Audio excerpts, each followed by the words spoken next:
Citizen Television.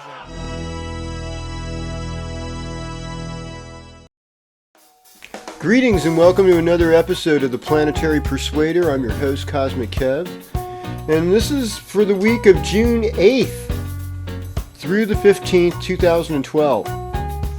Now, last week we had Neptune gone retrograde, and I didn't really get to talk about that much.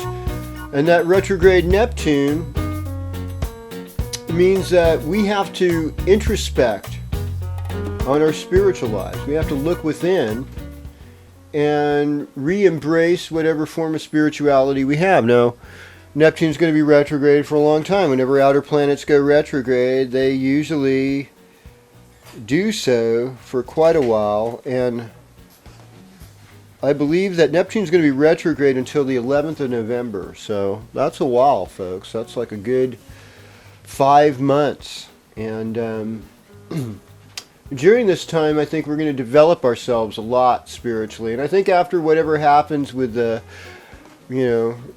elections, be they rigged or what, around the world, people are not going to take it any longer. That's just pretty much it. And there's reasons. Every day, we get more information about what's going on out there.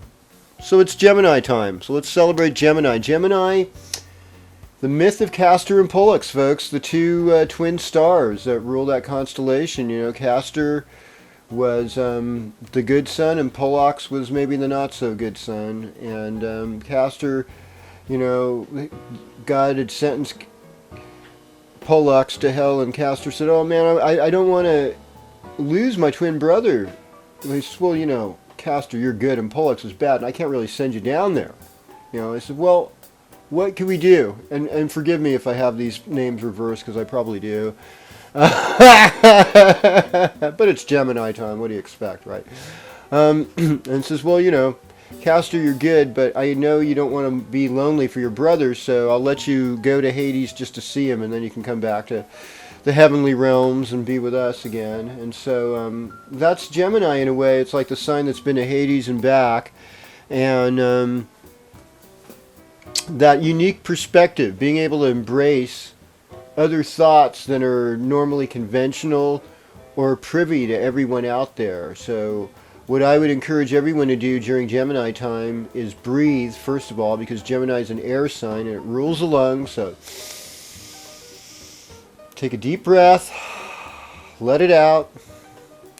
Be thankful that you have a voice, that you have methods of communicating, that you have a way of getting across what you need to get across.